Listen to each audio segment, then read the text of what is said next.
What we're doing is we are finishing the Sermon on the Mount. Can you believe it? It feels like it's been a long time. We are in a red letter study for those of you who are joining us for the first time, which is the words of Jesus that are sometimes printed in red letters in some editions of the New Testament. And we've been going through Matthew 5, 6, and 7, the Sermon on the Mount, and we are going to finish it this morning, and then we'll move on from there. So the end of the sermon, in fact, let's just read the section of the end of the Sermon on the Mount. We're going to back up one little paragraph and cover again what we covered last week, because the whole thing is one block. In fact, all of Matthew 7 is pretty much one block. It keeps referring back to itself, and he further amplifies what he said before. But especially this last section from verse 21 to 29 is all one block. So he says, "Not everyone who says to me, 'Lord, Lord,' will enter the kingdom of heaven, but he who does the will of my Father who is in heaven will enter. And many will say to me on that day, 'Lord, Lord, did we not prophesy in your name, and in your name cast out demons, and in your name perform many miracles?' And then I will declare to them, 'I never knew you. Depart from me, you who practice lawlessness.'" We went through this section, but just a real quick reminder. When he talks about on that day, the automatic place that we go as Westerners is the day of judgment, or at least the day of our death.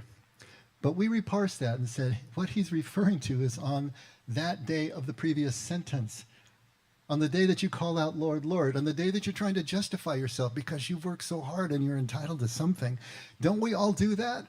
Don't we all call out and say, "Hey, why is it that I'm working so hard and things aren't changing? You know? Why am I so soft in the middle when the rest of my life is so hard?" Paul Simon, I'm sorry, I had to sometimes stuff just pops into my head. I shouldn't say them, right? These are the things that we normally do. And when we do, Jesus is giving us a completely different criteria for understanding how we're connected. And it's important to remember, God is not doing the casting out. God is not the one saying, "Depart from me."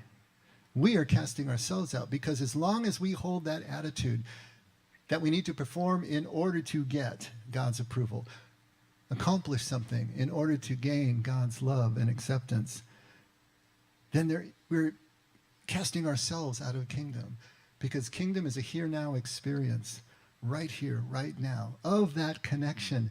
But as long as we're waiting for something, as long as we think we're still having to perform and projecting that out into the future, we will never be here now in that presence. Jesus is talking about intimacy as opposed to performance. He's talking about connection as opposed to obedience. He's constantly trying to reformat the way that we think. So here at the end of the Sermon on the Mount, I suppose I should finish the section, right? Starting at verse 24. "Therefore, everyone who hears these words of mine and acts on them may be compared to a wise man who built his house on the rock. And the rain fell, and the floods came, and the winds blew and slammed against that house, yet it did not fall, for it had been founded on the rocks. Everyone who hears these words of mine and does not act on them will be like a foolish man who built his house on the sand. And the rain fell, and the floods came, and the winds blew and slammed against that house, and it fell, and great was its fall.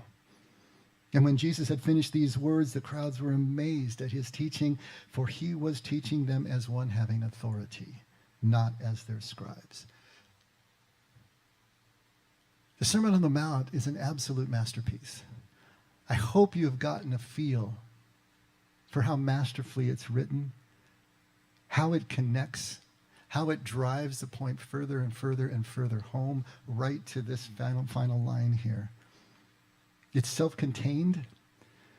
Most scholars believe that it was an early catechism for the church. So this was everything that a new convert needed to understand what their movement was about. What was this Jesus movement about? It's all right here in these 3 chapters. We talked about how Jesus most likely never delivered this all at once on a mountain someplace or on a hill, because the same teachings are scattered throughout Luke's gospel in different venues and different times and places. But it was gathered, it was compiled, and it was used as a catechism, and the writer of Matthew then inserted it into his gospel, probably whole cloth. But it is so well done. And because it's Jesus' words, because it's quintessential Jesus, especially speaking to a Hebrew audience, it has confounded the church for 2,000 years. The church doesn't know what to do with the Sermon on the Mount. What do you do with it? It's illogical.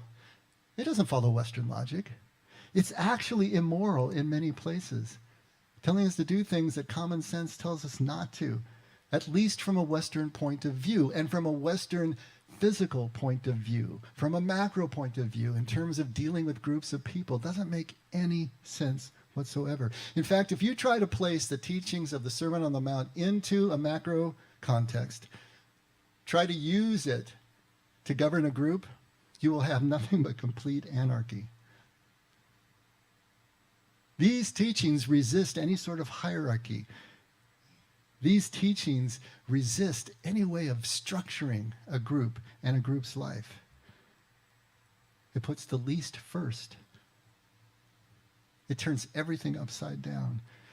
When we're talking about the law, whether we're talking about purity codes, whether we're talking about righteousness or theology or doctrine, Jesus is presenting a completely upside down, inside out, and back to front view of life and view of spirituality. What can you possibly do with that? He's not giving us a theology because it's not about learning. It's really about unlearning. It's not intellectual. It's about experience and experiencing something that will change you. It's not about ritual. It's about relationship. And it's not about performance and accomplishment, as we said. It's about intimacy, which is conveyed in the Hebrew word for knowing. I never knew you, yada, which means intimate familiarity. And it's not about belief either, not mental assent.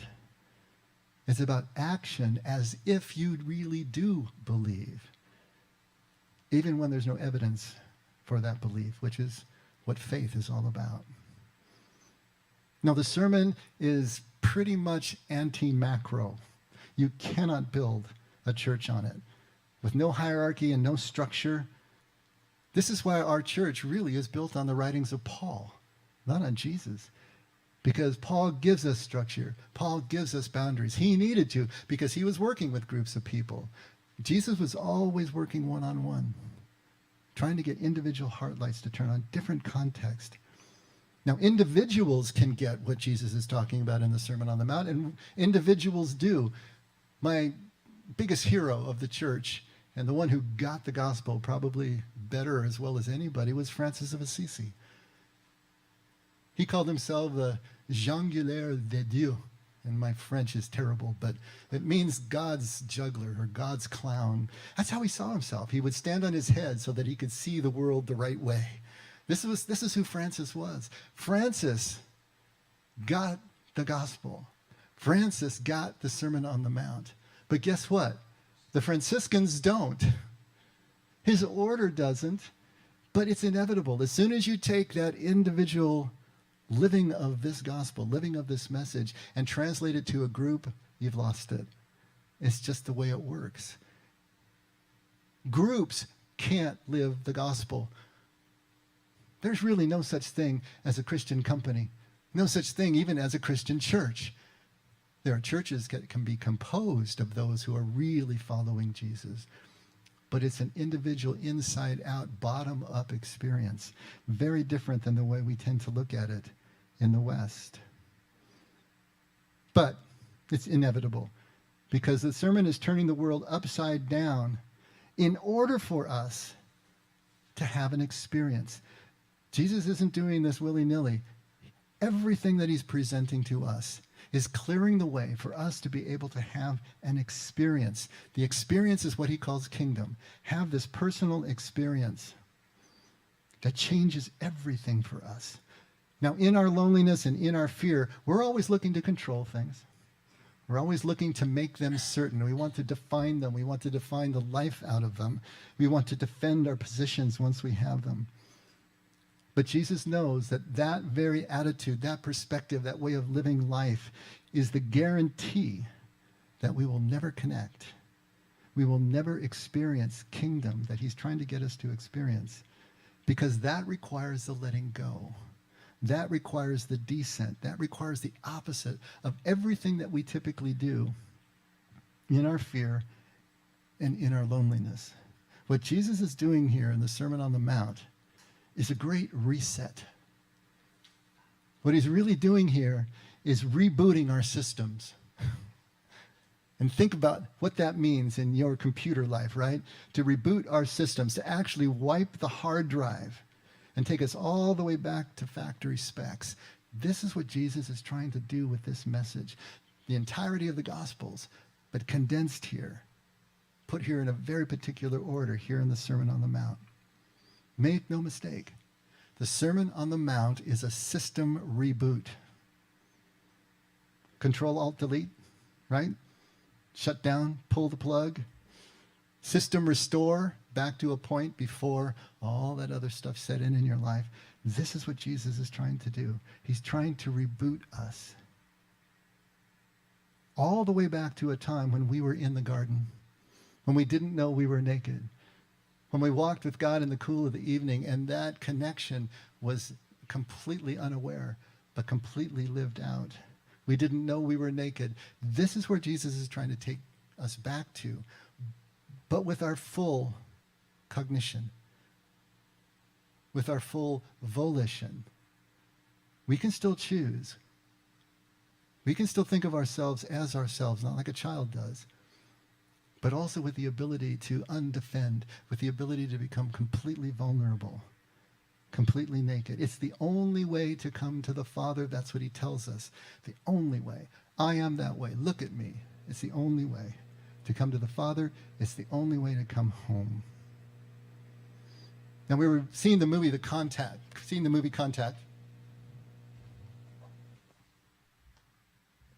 Doctor, Not yet. are you familiar Nope, with not the yet. scientific... Not yet. Please. Jumping the gun a little bit there. To set up Contact, if you haven't seen it, Contact is a story of Ellie Arroway, who is a young, brilliant astronomer, and she is driven, and especially in the area of SETI, which is the search for extraterrestrial intelligence. But she is scarred. She is traumatized. Her mother died in childbirth. Her father died from a heart attack when she was 9. And those scars carry with her into an absolutely driven person who is only going to look at absolute empirical evidence. She doesn't believe in God because there's no evidence for God, and she conducts her entire life that way. She keeps all relationships at bay because she cannot and can't stand to be vulnerable in any way. In fact, there's a relationship that presents early in the movie, and you just watch her ditch that relationship because as soon as it's starting to get vulnerable, getting too close, she shuts it all down again. But she's driven, and that drive, though, causes her to finally be able to get this signal that comes from apparently Vega, which is a nearby star. And in the course of the movie, this download from this extraterrestrial intelligence gives the plans to the entire planet to build a machine that'll take a single individual somewhere, don't really know where, but presumably to meet this other intelligent race. And through a lot of other machinations, she ends up being the one to go. And when she goes, she has an experience. And it's through the wormhole, and when she finally meets the alien comes to her in the guise of her dead father because he said, we wanted to make it easier for you. And they have a conversation. But of course, she's frustrated in the conversation because she wants evidence. She wants something to take back. She wants everybody to see what she has seen. And he says, like her father told her before, small moves, Ellie. Small moves, Sparks. This is the way it's been done for billions of years. Just one step. In time, you'll take another. But right now, it's just one step. And then she is sent back again. Just that much. But from Earth's point of view, she didn't go anywhere. The capsule just stayed where it was on Earth in real time, where she, in her experience, passed about 18 hours. But she has nothing that she can offer anybody. Nothing that she can show the proof that she actually went someplace. And of course, now the tables are completely turned. Because now she has an experience that she is basically trying to convince others of, and they're realizing that they're going to have to take it on faith. And in one of the final scenes in the movie, she is appearing before Congress where they are grilling her. And Alex is going to play that clip for you right now. Doctor, are you familiar with the scientific precept known as Occam's razor?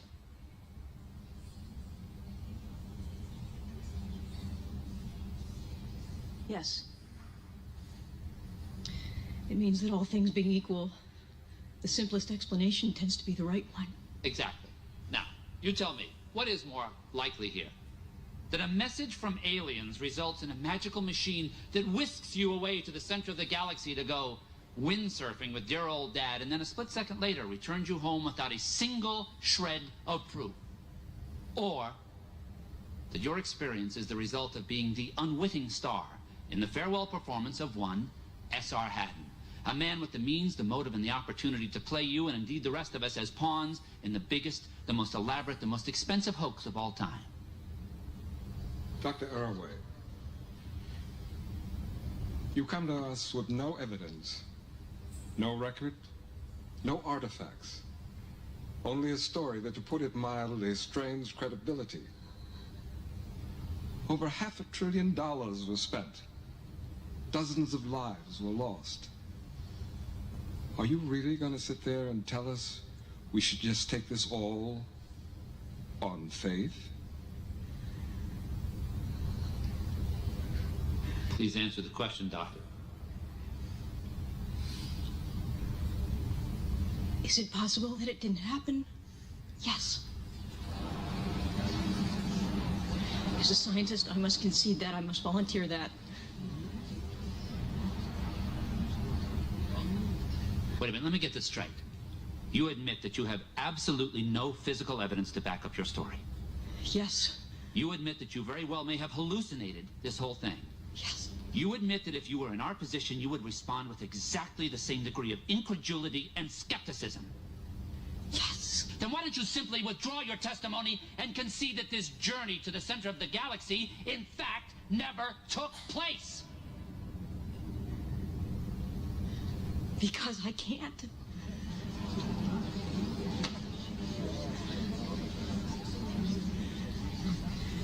I had an experience. I can't prove it. I can't even explain it. But everything that I know as a human being, everything that I am, tells me that it was real. I was given something wonderful, something that changed me forever. A vision of the universe that tells us undeniably how tiny and insignificant and how rare and precious we all are. A vision that tells us that we belong to something that is greater than ourselves, that we are not, that none of us are alone.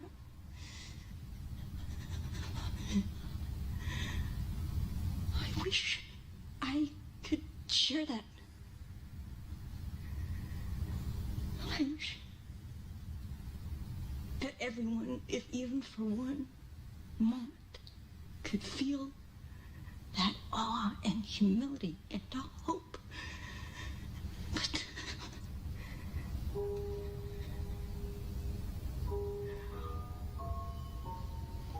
that continues to be my wish.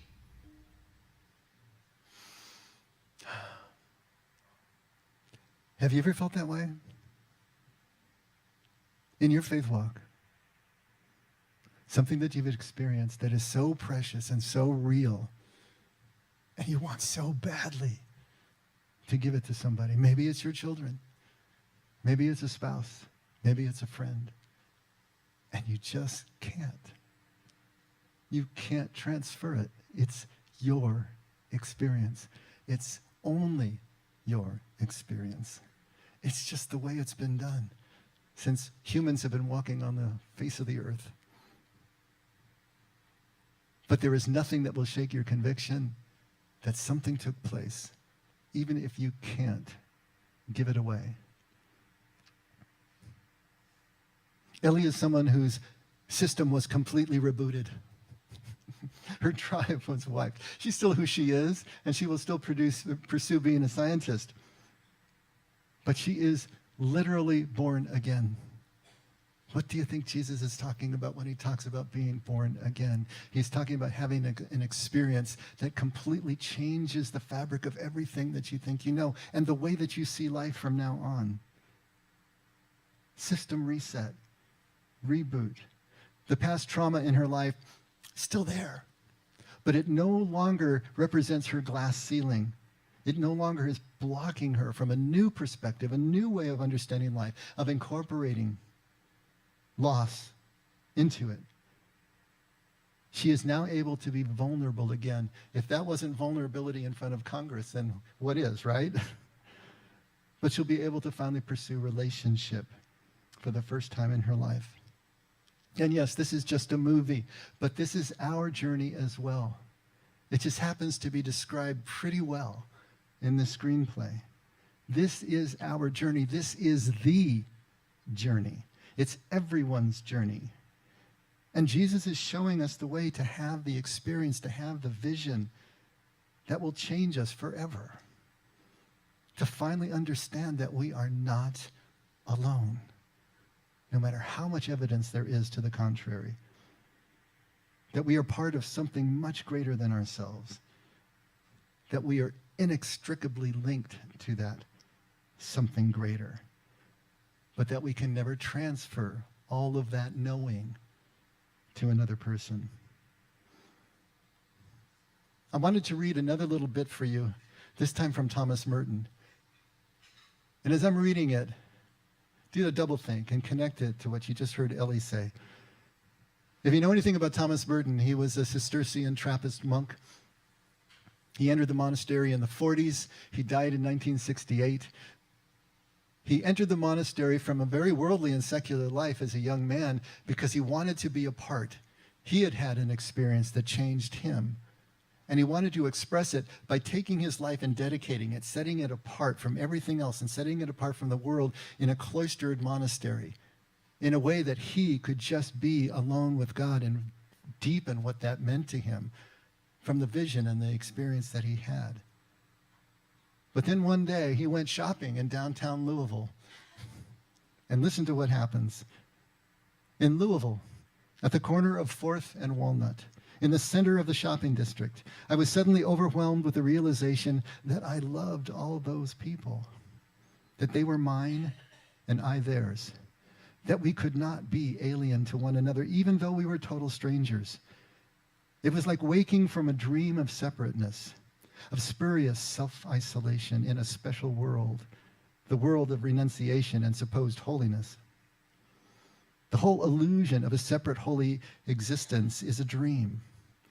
Not that I question the reality of my vocation or of my monastic life, but the conception of separation from the world that we have in the monastery too easily presents itself as a complete illusion. The illusion that by making vows we become a different species of being, pseudo-angels, spiritual men, men of interior life, or what have you. This sense of liberation from an illusory difference was such a relief and such a joy to me that I almost laughed out loud. And I suppose my happiness could have taken form in the words, thank God that I am like other men, that I am only a man among others. To think that for 16 or 17 years, I have been taking seriously this pure illusion that is implicit in so much of our monastic thinking. It is a glorious destiny to be a member of the human race. Though it is a race dedicated to many absurdities and one which makes many terrible mistakes, yet with all of that, God himself gloried in becoming a member of the human race, a member of the human race.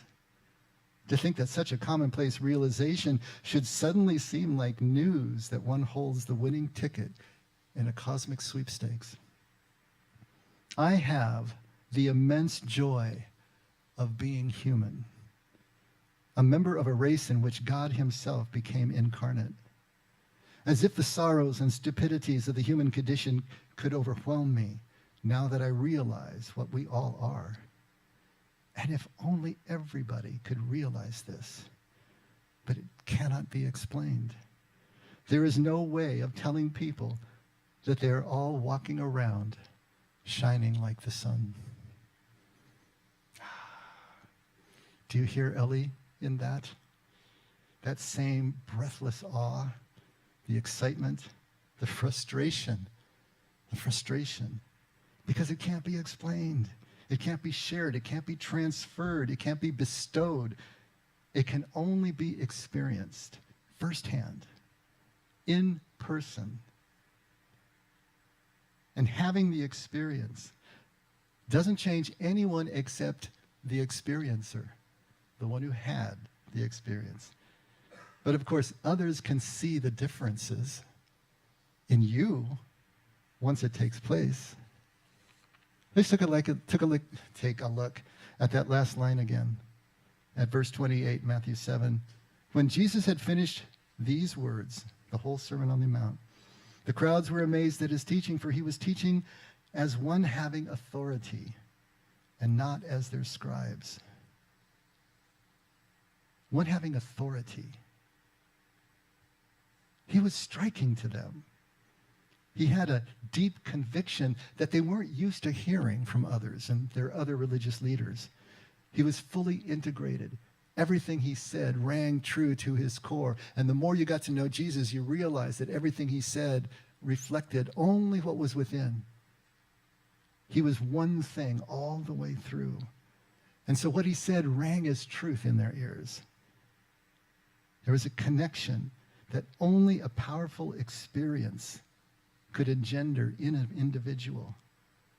And only that connection could be seen to them as that authority with which he taught. Jesus had the experience, and he did his best to communicate that experience. I know some of you have heard this story before, but 30-some years ago, when I was practically taking up residence at Sarah Retreat in Malibu, and I was up there over and over again, and I just spent as much time as I could, trying to be a monk in the city, right? And I would go, and sometimes there would be booked retreats there, and I would kind of lurk. I'd join their general convocations, and I wasn't really a part of the retreat, didn't care, just kind of snuck in, snuck out, listened to what was going on. And one time I snuck in there, and Emery Tang, who was the retreat director, who I've talked to you about before, he was a Chinese-American, first generation, and truly stood right on the cusp between East and West in such a beautiful way. Spun my head around at the time, but he was exactly who I needed to meet at that moment. He was leading this particular session, and in it he said something outrageous to me. I think it was having to do that the devil was just a metaphor for our own proclivities to evil. And then, so that just raised all the evangelical hackles on my back, right? And so I remember going to his office right afterwards, Bible in hand, just loaded for bear and ready to go. As soon as I got the first line out, he just put his big hand in my face, just that universal stop sign, and just shut me down. He says, look, all I can tell you is what I'm convinced of. You go become convinced of what you're convinced of. Now, of course, I totally thought that was a cop-out at the time. Now I realize it's the only thing one of us can say to another person. This is what I'm convinced of. This is what my total experience has brought me to. This is what I believe to my core, at least until the next trauma makes me do it all over again. But right now, this is what I'm convinced of. Go have your experience. Go become convinced of what you're convinced of. You see, I went in there wanting to control things. I was operating out of fear. I wanted to have definitions. I wanted to have scriptural proofs. I wanted to control the narrative. And he just sent me out to experience something, so that I wasn't coming to him out of book learning. I was coming to him with a conviction that didn't need to persuade any longer, because it was my conviction, and I understood that. This spiritual life that we're trying to live, this spiritual life that Jesus is trying to teach us, is not about certainty. We have to understand that. It's not about control. It's not about debating theology or doctrine. In fact, if you find yourself debating, you've already lost before you began, because you've missed the whole point of what Jesus is trying to get across. It's not about certainty. Certainty is fear-based, right? In fact, most psychologists understand that human neuroses all come from an intolerance of uncertainty. If we can't tolerate uncertainty, we're going to have all sorts of phobias, all sorts of things going on. Trying to exert control, trying to be certain, will only separate us. It will never, ever connect us. No, what Jesus is trying to generate is deep conviction. Conviction is different than certainty because you can't prove it. It is your conviction. It operates in your life like certainty in the sense that you can now base your life on it. You can take risk based on this. You can move out from this place. But you'll never be able to prove it to anybody else. It's not the same as certainty. It functions differently, yet it allows us to live with faith, to act as if these things are true. And your conviction will be just as real to you, even though it doesn't have that proof. Earlier in the movie, when Ellie Arroway is talking to Palmer Joss, who's the Matthew McConaughey character, and he represents a religious tradition, and she is talking to him, and she says, I don't even understand how you can believe in God. Don't you just concede that you just needed to have God, and you're just deluding yourself in order to have comfort? You know, I would need proof. He says, oh, proof, okay. He waits for a beat, and then he says, did you love your father? What? Did you love your father? Yes, very much. Prove it. How do we prove such things? We know that it's real. We are convinced, but we can't prove it. So how do we get this conviction? How do we become convinced? Jesus tells us right here. Let's take a look again at verse 24. Therefore, everyone who hears these words of mine and acts on them may be compared to a wise man who built his house on the rock. And the rain fell and the floods came and the winds blew and slammed against that house. Are you singing the song in your head? And yet it did not fall, for it had been founded on the rock. Everyone who hears these words of mine and acts on them. It's all about the acting. You know, we know in recovery, we know in counseling and psychology that you don't think your way to healing. You act your way. You have to do something. You can know everything, but you'll never be able to think your way to kingdom. You'll never be able to think your way into the wholeness, into the healing, into the meaning that really is our life. Yeah, we got to comprehend the differences of this way of approaching, and this is what the sermon is all about, trying to get us to understand. We need to be digging in the right spot if we're going to get the treasure. Okay, that's the first step. But then you have to do something. You have to act on it. You could spend years researching airplanes and years researching pianos.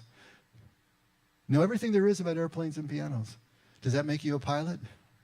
Does that make you a musician? See, this is what we're up against. Jesus is telling us you have to act. If you do, then your house is built on the rock. The storms that come, the traumas that come, will leave you standing. But if you don't, you're swept away. All of this faith that is only book deep, all of this faith that we've heard secondhand, that we've accepted from others, is not going to be there for us when the storms come. But when we have this experience, those ancient Judean homes, they would drill down up to 30 feet to get to the bedrock and put the pylons there. Anything less than those flash floods that came through during the rainy season would just take the houses away. It's only through action that we can have an experience that actually convinces us, like Ellie's. And there will be risk. She was risking her life to do this, going out into an unknown that no human being had ever experienced before. Starting to sound like Star Trek. We have to take risks as well. We have to risk losing our lives. Only our lives are egoic. The life that we normally are risking is the one that we think about in our own heads. Are we willing to risk that? Are we willing to put that on the table? Because we must have a first-person experience, and we won't have it if we're living inside the bubble of what we think we already know. And when we have this first-person experience, that changes us. Otherwise, the head knowledge, That's not going to stand when the storms come. There's no authority there. There's no integrity there. And it's important as we approach or say we're going to approach this experience that we realize that we can't control it. You cannot control this experience. All you can do is allow it to actually happen. And it will always feel risky. You all know that you can never gather enough information to make a risk-free decision, right? You do know that, right? You can never gather enough information to make a risk-free decision. There will always be risk. Are we willing to act even though that risk is there? That's what we're after. It'll feel risky, but we can take the step anyway. That's the only way we'll have this experience. We have to allow it to happen to us. We put ourselves in the vulnerable position. We put ourselves in the undefended place. And then see what happens. But we're afraid. We're afraid we're going to make a mistake, right? Do you spend a lot of time thinking about your past choices and the past choices that didn't come out so well, those mistakes? Do you spend a lot of time regretting the past? I used to do a lot of that. Real regret about mistakes I made. I still have memories that make me cringe. Do you have those? You think about something you did and your body just, oh my God, who was that person? But as I think about those times now, it's not exactly regret I'm feeling. It's more like this realization of a missed opportunity, I suppose. I can remember all the way back to high school. There was a boy in high school, went up all 4 levels with us, and his name, I still remember his name, Abel Marmaleo. Abel Marmaleo, and he looked pretty much the way his name sounds. He was the kid that nobody had anything to do with. He was kind of hunched over. He always looked like he was running from somebody. He carried his books, like he was defending them. He was always kind of looking furtively over his shoulder. He had really thick, heavy rimmed glasses and a crew cut, and he was not an attractive kid, and he sat alone in the cafeteria every single lunch period. I look back on that and say, why didn't I go over and sit at him with lunch? Why couldn't I do that? Now, not to toot my horn, I was senior class president. I was part of the in crowd. Imagine what that would have done. Maybe it would just freaked him out if I came over and sat with him at lunch and just had a conversation. How much would that have changed his and my life? But I couldn't do it then. I wasn't equipped to do it then. Not only was there too much fear to risk association, I was just too distracted to even really care or be aware that he was there. And I look back on that and I think, who was that person? How could I have done that? Now, Abel's probably a billionaire by now, living on his own island, right? That's the way that typically works. So I don't know that he cares much that I didn't do that, but I care. I care. The memory of that failing for me makes me more aware now to try to make sure that I'm acting on what I say I believe and trying to connect with people, even if it's inconvenient. That just the simple choice to act, no matter what the outcome happens to be, if it brings us to greater connection or greater awareness of connection, that is success. And the only thing that is ever going to matter in this life, it's the task within the task, because the task isn't important. It's the connection that we realize as part of the task. That's why we're here. We're here to connect.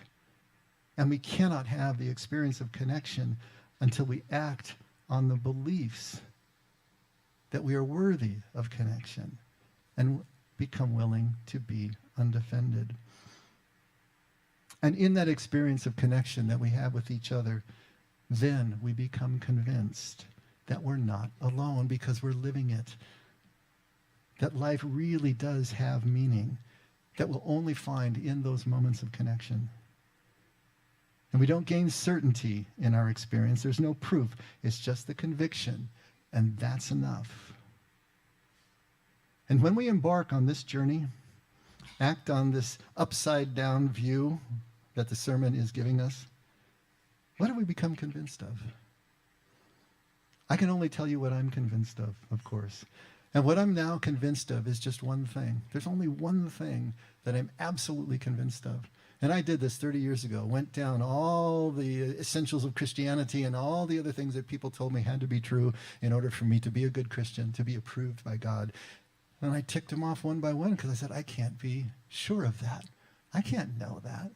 But when I got to the bottom of the dog pile, I realized there is one thing that I can be sure of, and that is that unity is better than disunity. That connection is better than disconnection. That's the thing that I do know. And I believe that's why the ancient Hebrews named their God unity, oneness, Allaha, Eloah. Oneness, unity. But because I'm convinced of that, it becomes a foundation for all sorts of other things that I now have conviction for. Because now I'm convinced that God, that this unseen first cause really does exist. God, in this very real way, does exist. And this God is good. This God is goodness. This God is love, is relationship, is forgiveness, is all those things because of the experiences that I've had. I believe that this God knows me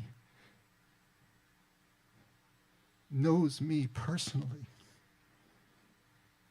not generally, knows me, wants the best for me. This God doesn't just like me or just doesn't love me, but he actually likes me, takes pleasure in my presence. I'm convinced. And I'm convinced that Jesus is the same as God. That Jesus is God in this temporal human form, what God looks like in a way that we can see. I don't know the mechanics of how that works. I don't really care about the mechanics anymore. I just know that when I look at Jesus as preserved in the Gospels, I am looking at the Father. And that's all I need to know. And lastly, I am convinced that I can live as Jesus lived because he told me that I could. That the things that we see him do, we can do. This is not beyond me.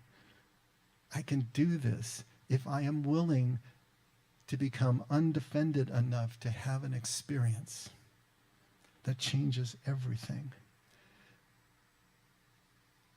And you know what? I can't prove any of this to you. I can't transfer it to you. And nobody could do it for me. I had to be willing to take my own journey. But I have had the experience that has changed me, and I keep having them.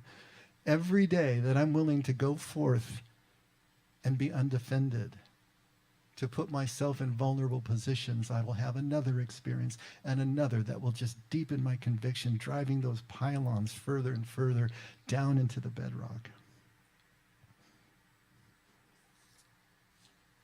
I want to read Ellie's speech to you one more time and just let it really sink in. She says, I had an experience. I can't prove it.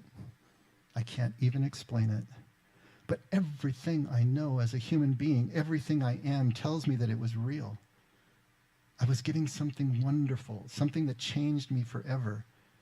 A vision of the universe that tells us undeniably how tiny and insignificant and how rare and precious we all are.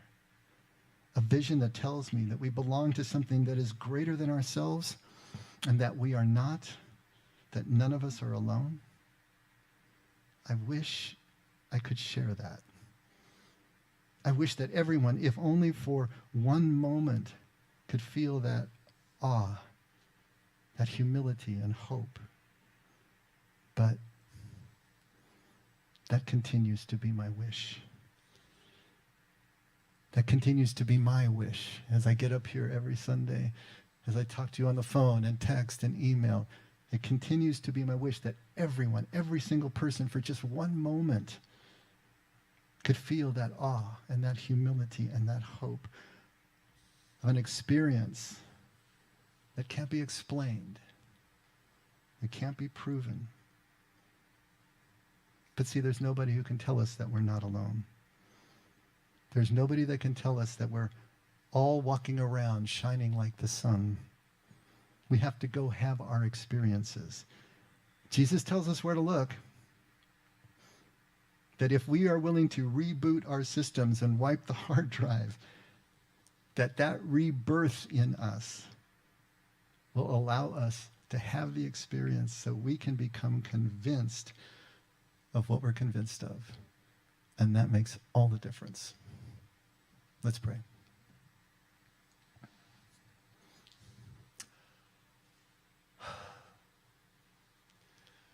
Father, thank you for personally my experience. And as we're here in this room, corporately praying, I'm sure everyone is thanking you for their experiences. Those moments where you absolutely sing to us. You absolutely let us know that you are real and that we're not alone. And we may question it the next day. We may second guess ourselves. But if we're willing, we can have another and another and another until we are so convinced, no matter what anybody says or what proof does or does not exist, that you are real, that we can stop looking for proof that doesn't exist and just live our experiences with you. Help us more and more to understand that that is the spiritual journey. To stop looking in places that won't take us where we want to go. And just find you here and now in the most insignificant of places that become spectacular if we will let them. Thank you for being here first. Thank you for loving us first. Never let us forget that we can only love because you did love us first. And we pray this all in Jesus' name. Amen. Let's stand.